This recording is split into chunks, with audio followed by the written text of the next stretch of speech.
Good morning, everyone. Good morning. Good morning, good people. Good morning to all my friends around the world. How's your heart today? How is your heart today? Is it good?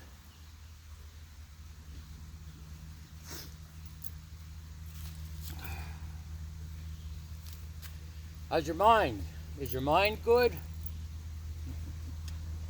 Good boy. Is your mind calm and clear? Good. Well, in the coal mining regions of Pennsylvania, it's cool today. Lots of leaves falling on the ground. You may thought leaves don't fall till after September, but they're falling now. It's part of the process, you know? Kind of like death and rebirth. Nature.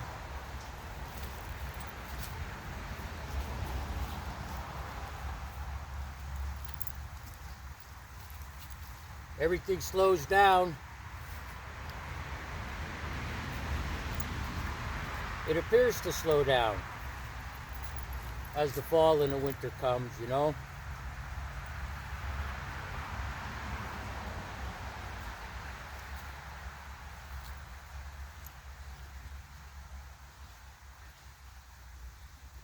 Do you want to dance today, or do you want to sink in quicksand? That's the question. Before we begin this conversation, I want to talk about karma. Karma. Here in the Western United States, karma has evolved into something foreign from its original meaning. My guru says, the yogi from India, karma simply means action. It has nothing to do with anything else. And he explains that karma has changed its definition here in the United States to something akin to heaven and hell, punishment and reward. And that's not what karma means. Karma means action.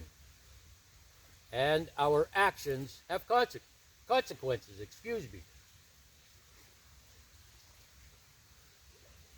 Ace. He only eats grass down here, the sweet grass at the sacred grove.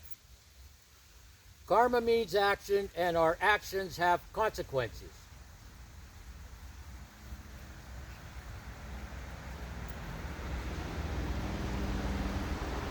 So do you want to dance today, or do you want to sink into quicksand? It's your choice. It's your decision.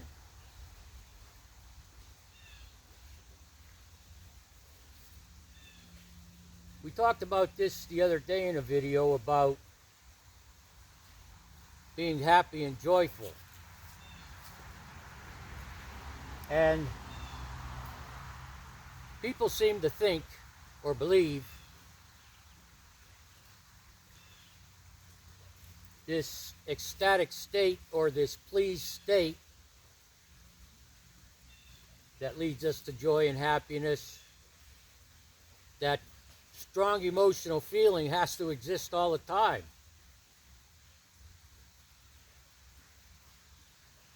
People today don't know the joy, the happiness in being content for a while, just sitting for a while.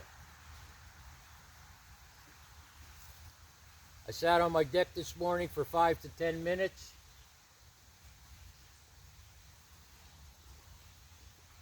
Now I'm down here for a while making a video. Sitting, being content right here, right now, in this moment.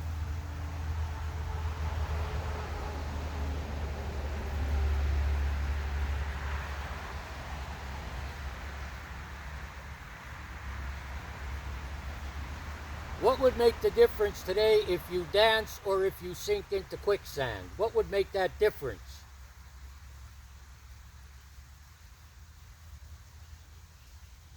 A lot of it has to do in your mind. What are you focusing on?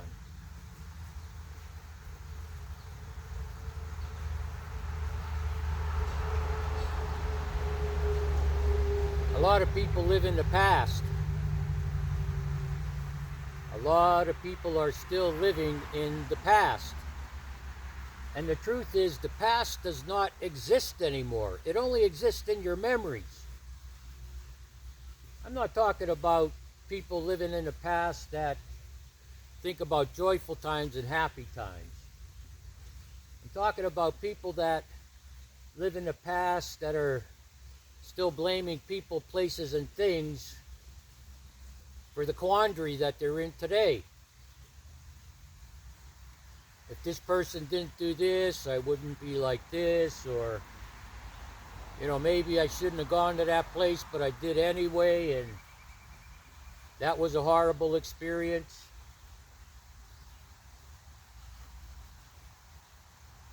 The past does not exist. And if you're still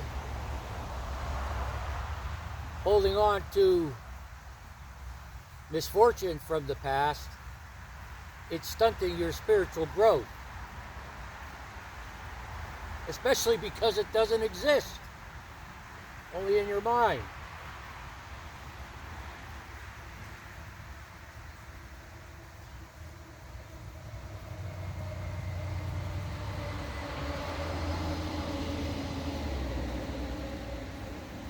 Through the 12-step program that I was introduced to in 1988, I had the great privilege to clear away the wreckage of the past through those 12 steps.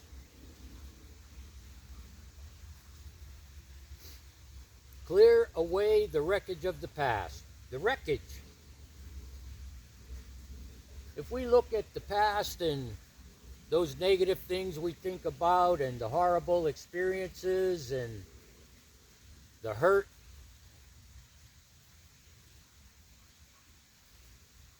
that's the wreckage. That wreckage is in the past. So why would you be dragging around a wreckage with you every day? Every day. Imagine your vehicle has a trailer and there's a wrecked car on it representing your past.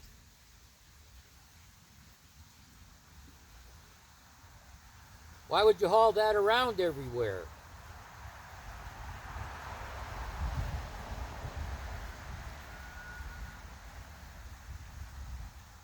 If you haul around a wrecked car representing the wreckage of the past everywhere, people are going to maybe make inquiries about it. What's this about? Well, I wrecked this car 10 years ago. Let me tell you that story.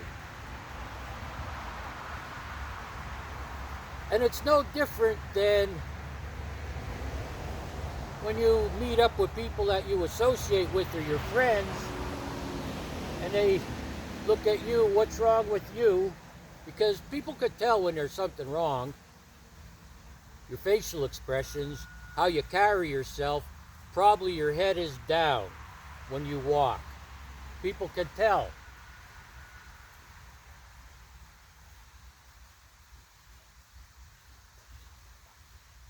And you might entertain them with some type of story about something that happened 10, 15, 20, 30 years ago that's still bothering you.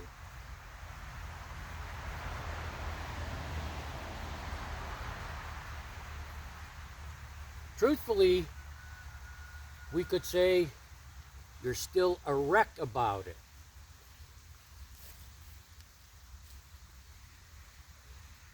If you wreck your car, do you get it repaired?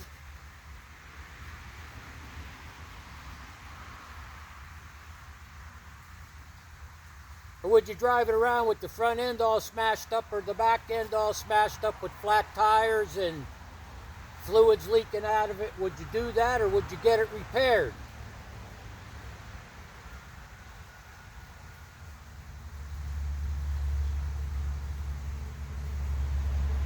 You see, I used tell a story about, you know those check engine lights on the dashboard of your car? Service engine soon, idiot lights they call them. That's a sign that there's something wrong.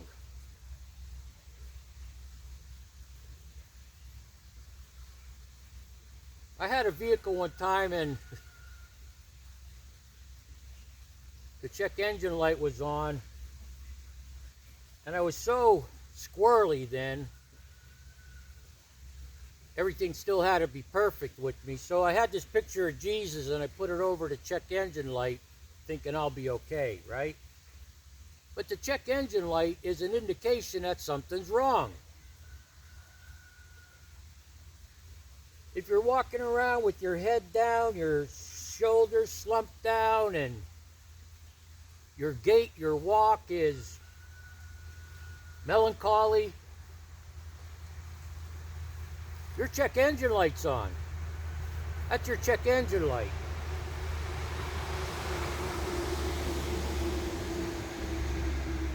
But why do we want to go back into the past frequently and live morbidly in those events?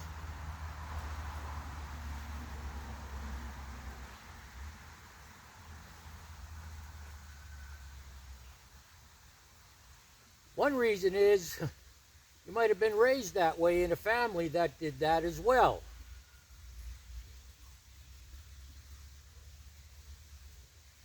I mentioned this one time about going to family gatherings, and it was always like on holidays. Good topic until, they started to talk about me and remember when I did this and remember when I did that. Stupid stuff, right? I already know it. And by that time I had changed.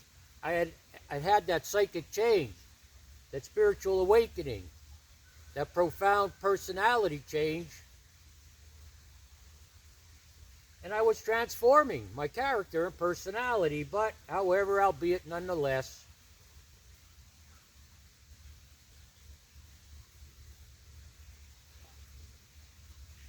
See, you don't have to think of all these things from the past. People will do it for you. In some cases.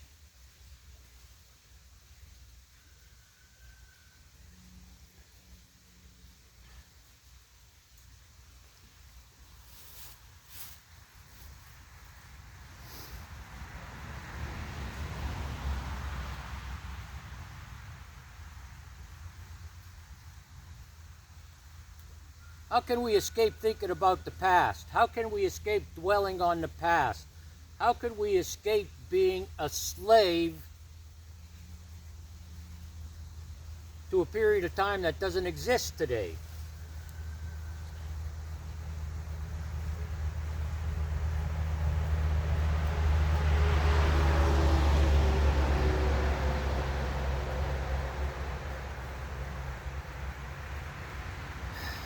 My experience is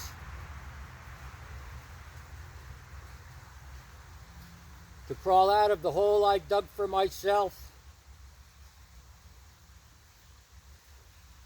and you might say, thinking about all those past experiences, I was in the hole I dug for myself, and those past experiences was dirt being thrown onto the hole.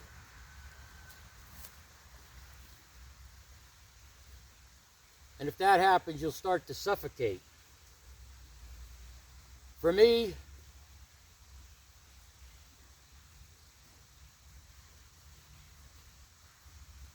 I had to take some kind of action.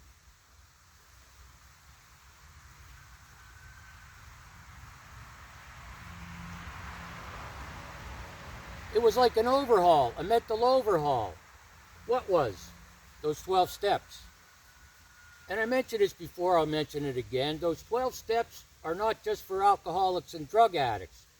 In the foreword of the book, The 12 Steps and 12 Traditions, in the foreword it says, spiritual principles are codified into each step. The principles were borrowed mainly from medical societies and the religious society, and then their own experience. in the beginning of the big book, and I'm not sure exactly where it's at. I think it's before Bill's story, where they talk about different, let's say, institutions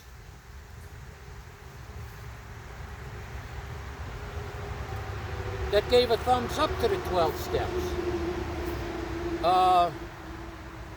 I know they mentioned Buddhism for one.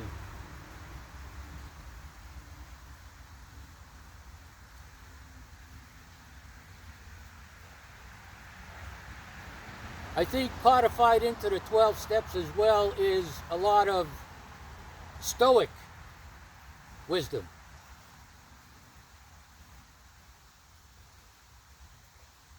But those 12 steps are a house cleaning. They are a house cleaning in the mind. In the mind. It's a course. I call it 12 steps a course.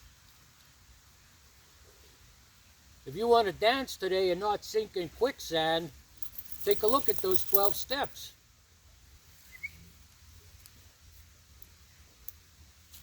Where it says alcohol, you could substitute something else.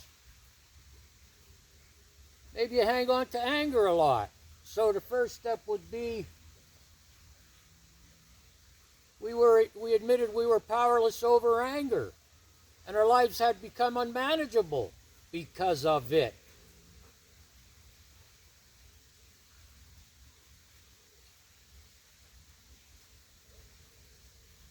We admitted we were powerless over lashing out at people, and our lives have become unmanageable because of it. We admitted we were powerless over self-pity, and our lives have become unmanageable over it.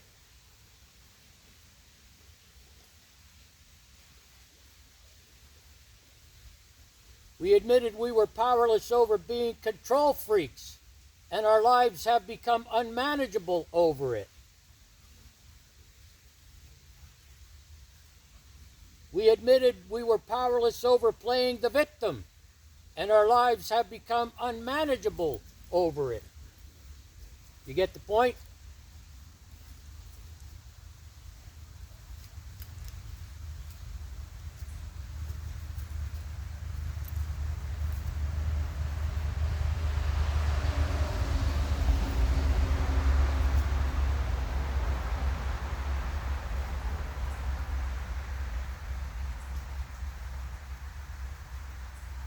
I needed a remedy.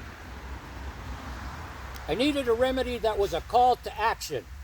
Okay? A call to action.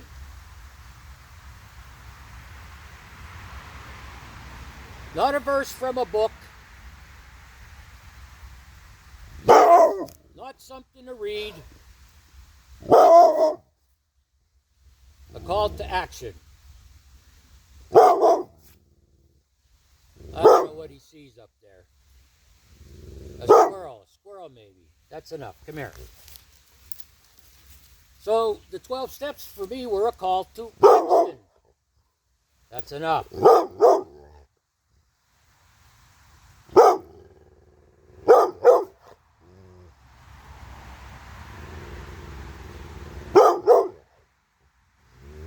Hey, it's okay. Come here.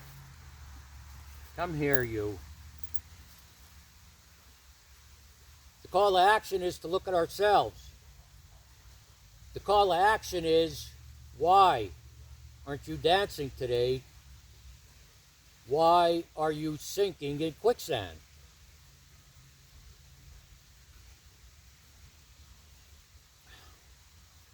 Now, I don't doubt that there are people that have faith in something, and like Bill Wilson, a co-founder of the AA program, could have a white flashing light moment, spiritual awakening, and things change. I don't doubt that that happens, but for the rest of us, it's not like that. It is what William James calls a spiritual awakening of the educational variety, a spiritual awakening of the educational variety. And early on, I don't know, somewhere 1989, 1990, I actually read that book by William James. It's mentioned in the beginning of the big book, and it's called The Variety of Religious Experiences, or Spiritual Experiences. The variety of them. The white flashing light, sudden change, and the spiritual awakening of the educational variety. Okay?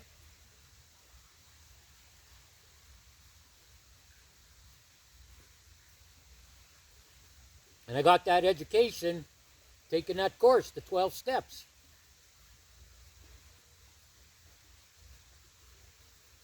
Now, if you're getting something out of this already and saying, wow, I never looked at it that way,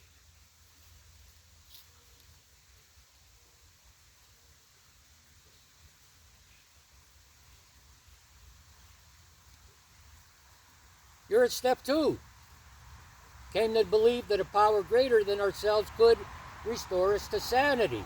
And at this moment, the power is the words I speak from my experience and the knowledge that I've applied to my life. That changed my quality of life. That's the power right now. And the sanity, to be returned to sanity, is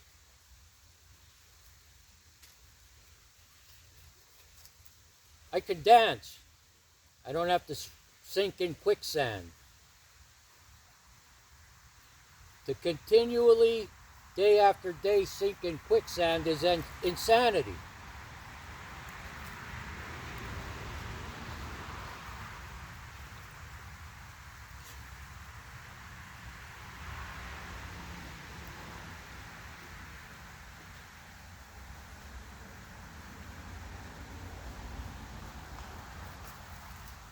To recover from a seemingly hopeless state of mind and body requires action. It requires action. And that action, the foundation of that action is we take responsibility for our life, our lives. We take responsibility for it. And again, I mentioned the other day, even if the fault lies somewhere else, even if someone has mistreated us, the position I took that propelled me closer to spiritual maturity is, and it's true, other people are sick, just like I used to be, spiritually sick.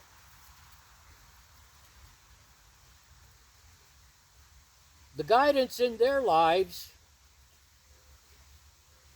isn't based on action or taking responsibility for their life. A lot of it is blame. A lot of it is making excuses. Unless you were born with a emotional or physical glitch, a disability, then you're with the rest of us.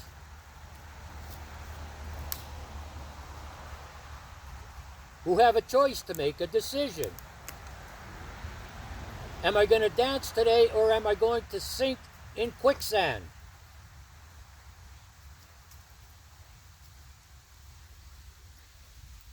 Remember what I said at the beginning? My guru says, the yogi, the mystic from India, karma means action. And action has consequences. And if I want to change my attitude and outlook on life, action is involved. And that action for me was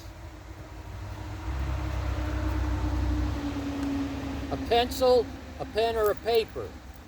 A pen and a paper. The action for me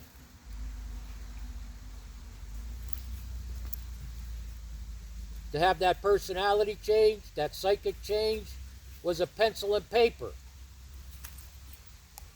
Because the steps require action, and that action involves making lists, surveys.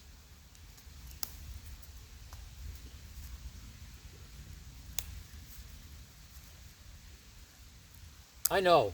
Nobody wants to look at themselves. Nobody wants to look at themselves.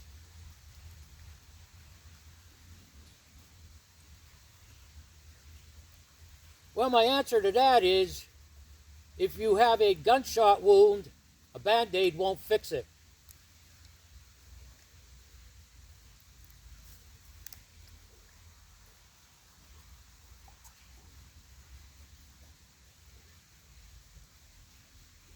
In step 4, you make 3 lists.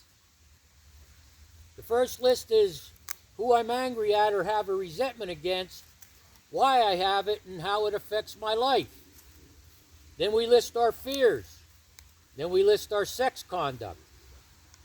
Step 5 is to take that to, I took it to my first sponsor, they're like a spiritual guide, and get feedback on it. Chances are a lot of those things you think that only you did, you'll find out a lot of people did them. And then again, when you're in the company of someone and you're talking about these things on those 3 lists,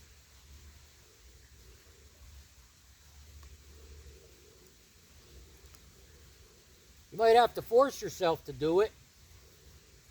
I didn't want to do it. I was ashamed about a few things. And of course, pride and all that goes along with it. And my sponsor said, why don't you pray? Why don't you pray for the courage to do this? And I did. The point I was trying to make is, as I spoke about the things on those lists, the resentment list, the fear list, the sex conduct list, and the sponsor replied his experiences that were the same,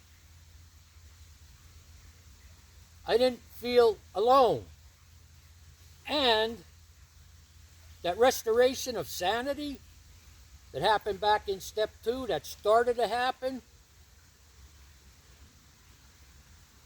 being restored to sanity, sitting with someone who had the same experiences, helped my sanity restore even more.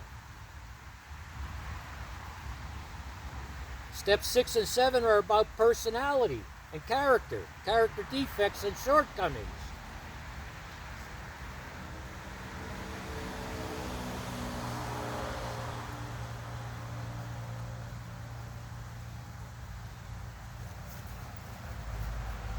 No human being is perfect. But whether it was, alcohol, drugs, anger, self-pity, or the victim mentality that made our lives unmanageable,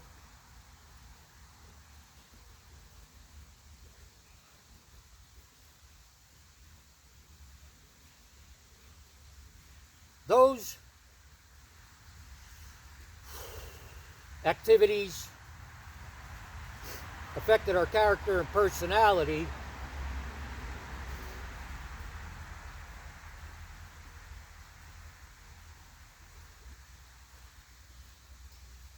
And we became something that we truly weren't at one time. And I'm going way back. Way back. All children are born innocent. And then they learn from their environment. So there's that. On the other side of that coin, when your life is unmanageable, whatever it is, from anger, sadness, the victim mentality, the desire to control people, all of that stuff, drugs, alcohol,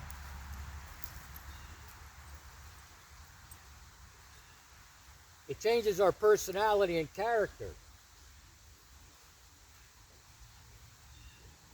It changes how we interact with the world around us.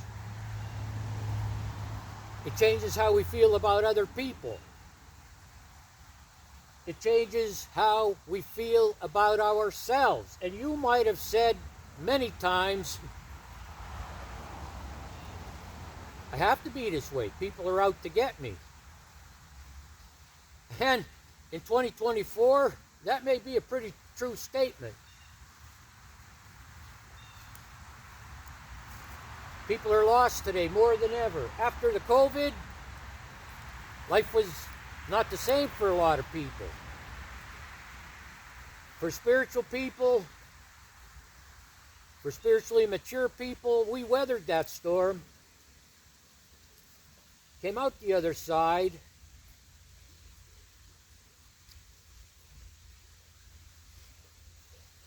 And we're dancing. We're dancing today. We're not sinking into quicksand. And a lot of things that happened during COVID damaged people's psyche. Shutting down schools, shutting down businesses, social distancing, all that stuff had an effect on people's psyche, their personality, their character.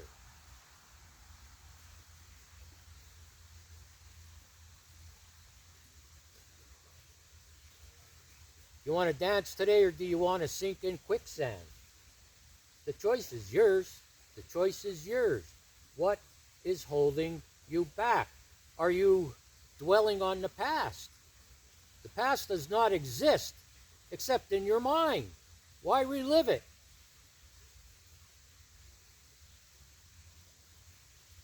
I mentioned a couple of days ago about when you wake up with racing thoughts or you go to sleep with racing thoughts. Let's just say, for argument's sake, those thoughts when you wake up are about the past. Let's just say, for argument's sake, those thoughts that start racing when you lay down at night to go to sleep are about the past.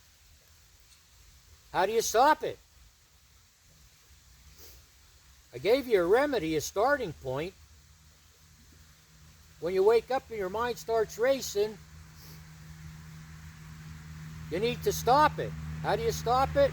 It worked for me. I don't know if it'll work for you. I started saying a serenity prayer over and over and over and over and over and over and over again until I got to a point and my mind calmed down. You could say the Lord's Prayer. You could say a quote from the Stoics or a mantra. Or if you're a Christian, a Bible verse.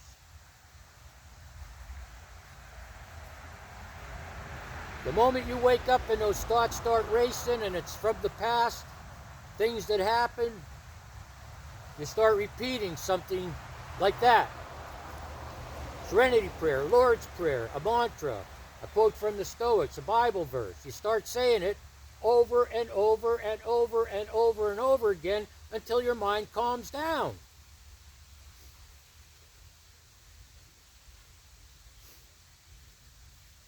Same thing when you lay down to go to sleep and those racing thoughts come and it's about negative stuff and bad experiences. Do the same thing again. Serenity prayer, Lord's Prayer, a mantra, a quote from the Stoics, a Bible verse.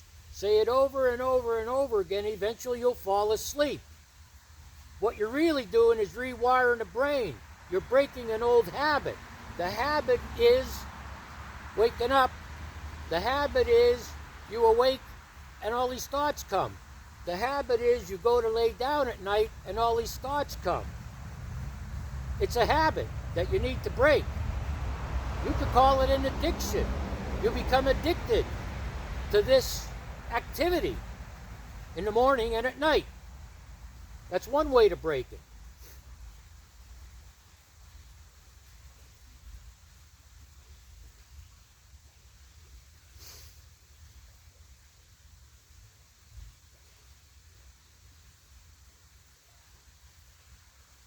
If you're using a system and you're not getting any results,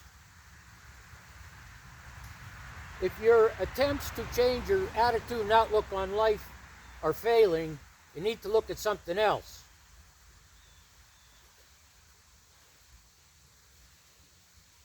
Now, some of you may think this is a bold statement.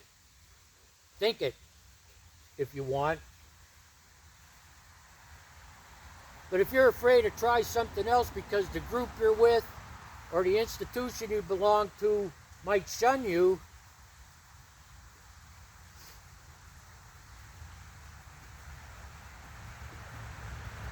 yet all these things I'm talking about, that I'm describing and explaining my experience with them and the experience of millions, if you have an attraction toward that,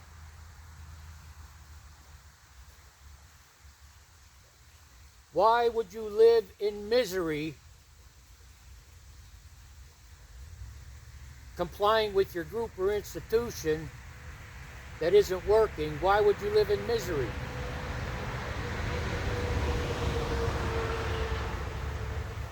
We're talking about principles thousands of years before the Common Era. Hundreds to thousands of years BC. Principles that were around a long time, that worked for people.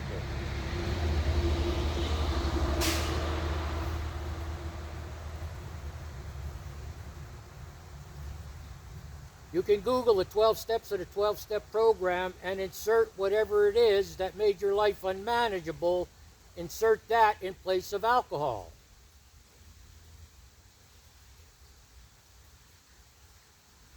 We admitted we were powerless over compulsiveness, and it made our lives unmanageable. That's another thing, compulsiveness.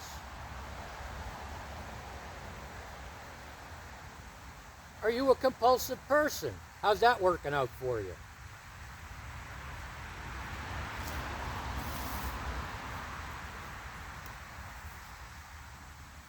When you take that course, you're going to work. You're going to take action. You're going to make lists. You're going to discuss them with someone who has experience. You're going to look at yourself.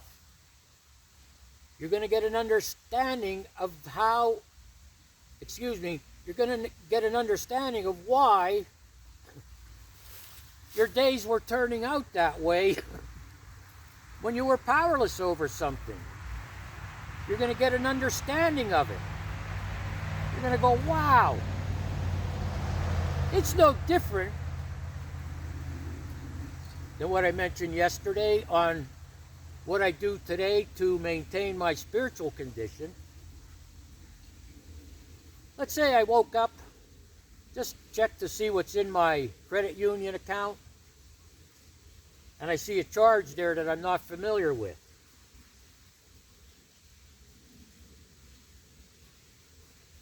I'm at a point now where I could just call them,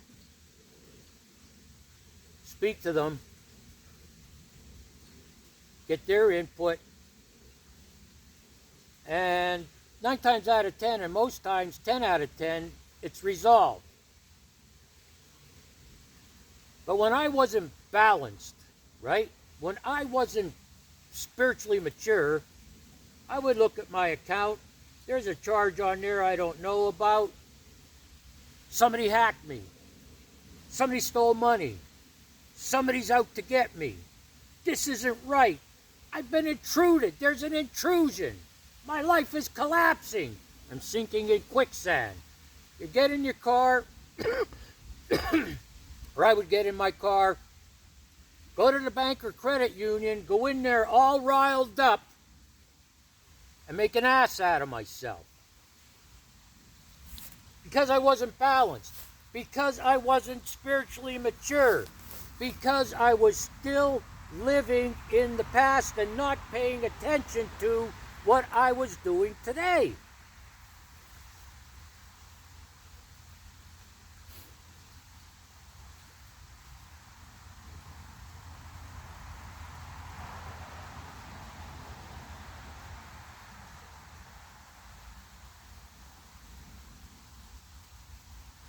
You can simply just make a list of things you're afraid of. Make a list of your fears. Make a list of your fears. And then next to it, write down why you feel that way.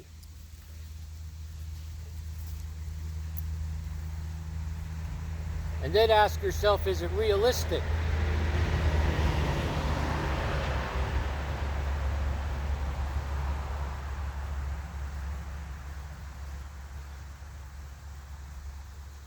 Is it realistic? You might even, I do these things a lot, I still do it. Let's just say you have, I don't know, let's say you have a fear of going outside in public with a lot of people. You wrote that down on your paper. If you have no one to talk to, a spiritual person, a teacher, a guru, a yogi, priest, rabbi, pastor, if you have no one to talk to,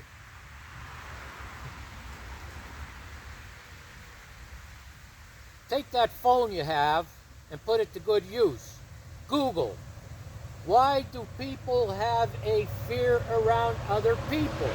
Or why do people have a fear of going outside? Typically what I do is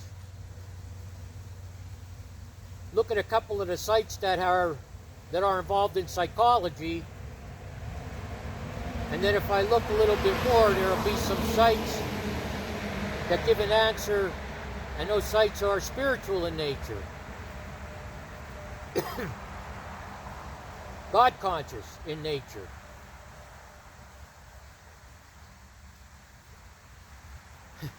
It's action. Whether you're doing those 12 steps, it's action. Or, if you have a fear of being around a lot of people, you need to take some action. And if you can't speak to someone, Google it. Why are people afraid to go outside? Why are people afraid to be around a lot of other people? Action. Do you want to dance or sink in quicksand today?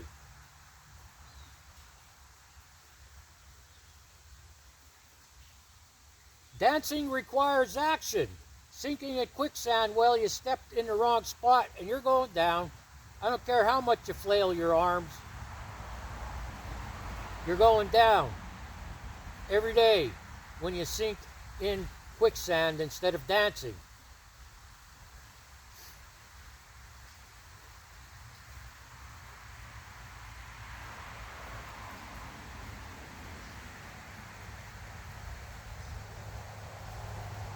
It's about improving your quality of life, one day at a time. Improving your quality of life. And I don't know about you, but for me, out of the 12-step program, and I was introduced to spirituality, because you will not stay clean and sober unless you practice spirituality. You will not stay clean and sober unless you maintain your spiritual condition on a daily basis. But from that, I explored various religions, tenets, doctrines, spiritual paths, beliefs, philosophies.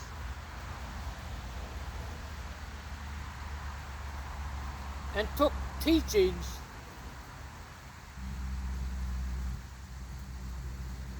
that were new to me, that turned a light on in my head, and I said, wow, I want to apply that teaching to my life. That view of life, that outlook, that attitude, that teaching. I want to apply that to my life. And if it worked, I kept it. If it didn't, I cast it aside, but that didn't mean I would not visit it later, because the spiritual path never ends. The walk never ends. You don't have to take so much action as you did before as you spiritually mature.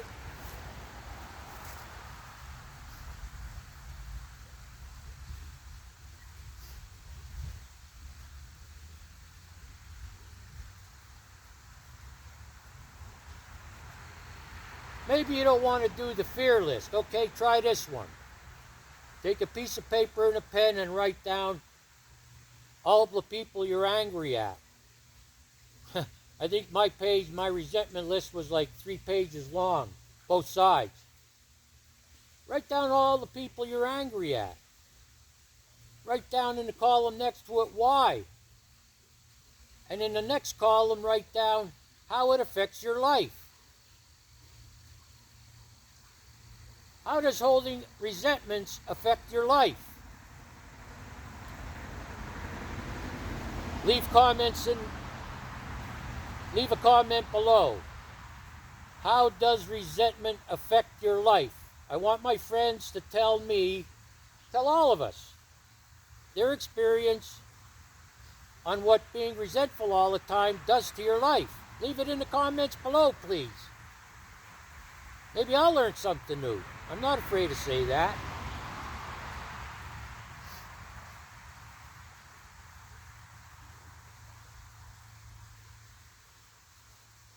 If I didn't quit drinking and all that entails, if I didn't recover from a seemingly hopeless state of mind and body, if I didn't have a spiritual awakening, a psychic change, and a profound personality change, I wouldn't be here right now. I'm a 3-time heart attack survivor.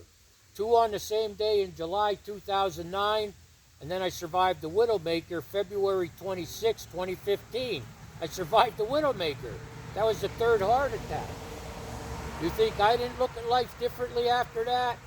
Even though my life had changed, that was the accelerant to rocket into another dimension. But if I was drinking and doing all of that stuff and still weighing almost 400 pounds, I wouldn't be here. Those heart attacks would have killed me.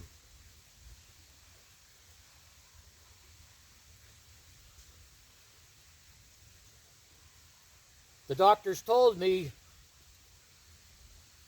that those heart attacks had to do with stress and overweight and drinking energy drinks all day.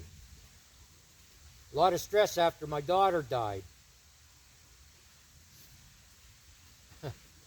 So I have reduced stress in my life as much as possible. Even if you don't have a heart condition, exit from the stressful life. Exit from the drama.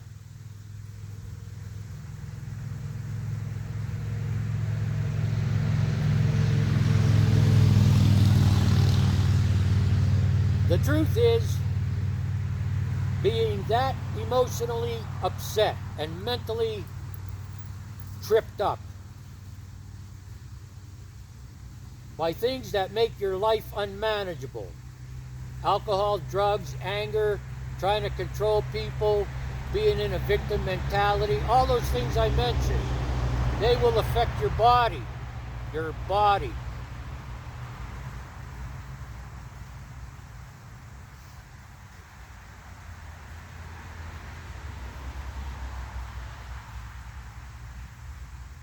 So do you want to dance today, or do you want to sink in quicksand?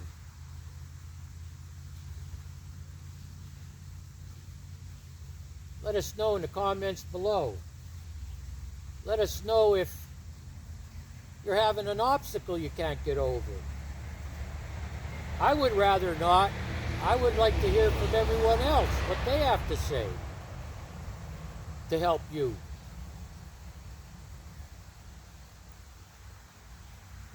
And I know most of the folks now that comment, you have good intentions. But if you're commenting for the first time, or you're sinking in quicksand and you don't care that you're sinking in quicksand, don't project that onto us, please. We are recovering from a lot of things. We are healing from a lot of things. We are putting in the work. And our lives have become manageable again. Sanity has been restored.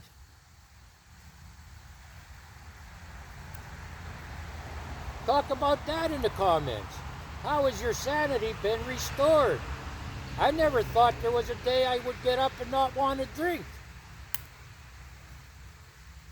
But on the 24th of this month, I'll have accumulated enough days to be 20 years clean, sober, and spiritual. I hear a lot of people say, oh, I'm sober this long now, I'm sober that long now, and most likely they're telling the truth. They're just sober, not spiritually active. So if I'm going to describe it to anyone, I'm going to say sober, clean, and spiritual. 20 years. One day at a time. It's a lot of days.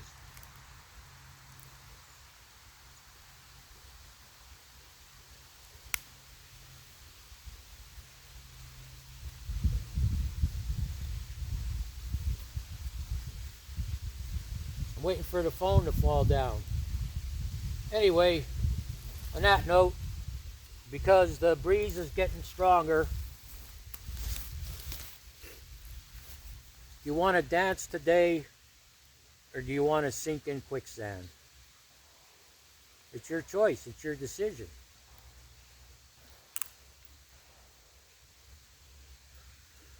Keep your heart kind. Keep your mind calm and clear. Really, you only have to do it one day at a time. And in closing, let me describe to you the 3 principles that I came up with from what I learned in the 12-step program, what I've learned from religions, doctrines, tenets, philosophies, beliefs, and spiritual paths. Here are my 3 principles I follow every day. 1, from the time I wake up until the time I go to sleep, to not hurt anyone with my words or deeds. 2, to not engage in any activities that are destructive or meaningless. 3, to make a great effort to not put anything into my system, my body, that affects it in a negative way. Those 3. It's that simple. And really, if I just do 1, the first principle, to not harm anyone with my words or deeds, that means other people and myself.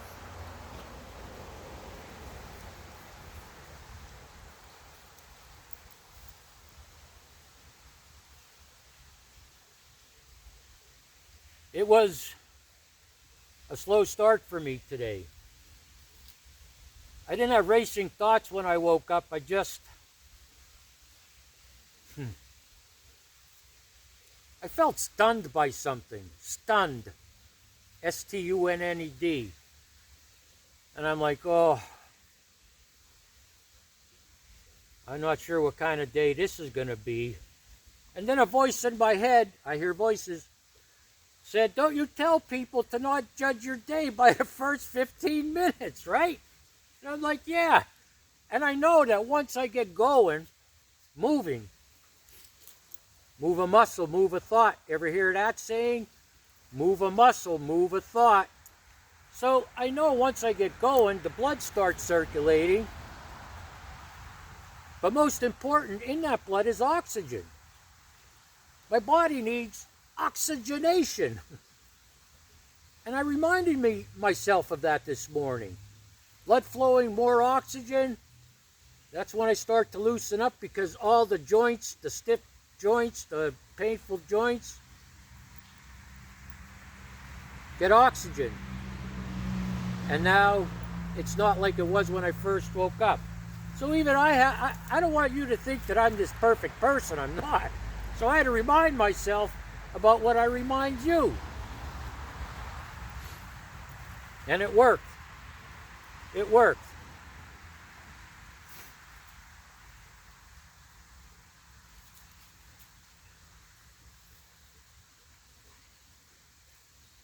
Don't worry about leaving certain people or walking away from certain people that don't serve you well or don't have your best interests at heart. If you want to grow spiritually, you're going to have to distance yourself from certain people. Especially if they're active drinking, if they're active doing drugs, if you're hanging around people who are angry all the time, if you're hanging around people that complain all the time, if you're hanging around people that whine all the time, if you're hanging around control freaks. Now, common sense tells you that's not helpful to you. if you want to change and grow spiritually.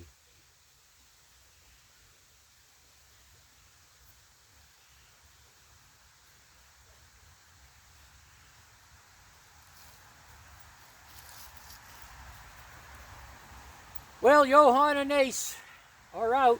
Out. We're out now. Right, buddy? We're out.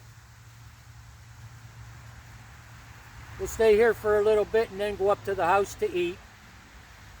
Did you learn something today, buddy? Did you learn something today? You want to dance or sink in quicksand? You moved your nose to the right. I don't know. When a dog moves its nose to the right, what does that mean? I send you all good vibrations. I send you all hope. Hopes of transforming little by little. But you only have to deal with these things one day at a time, and don't try to take on too much.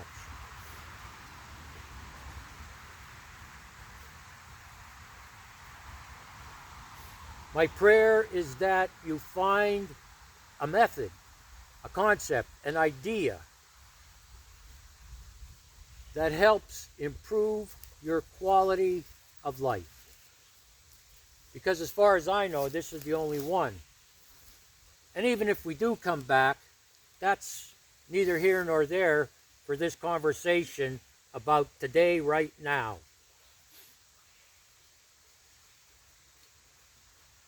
Make it an amazing day. Make it. It's your choice. It's your decision what kind of day you're going to have.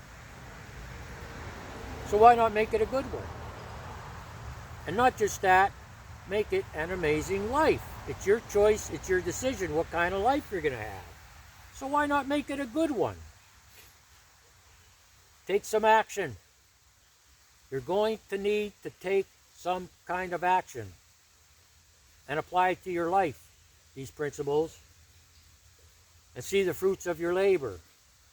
Sanity will return. Have a good day.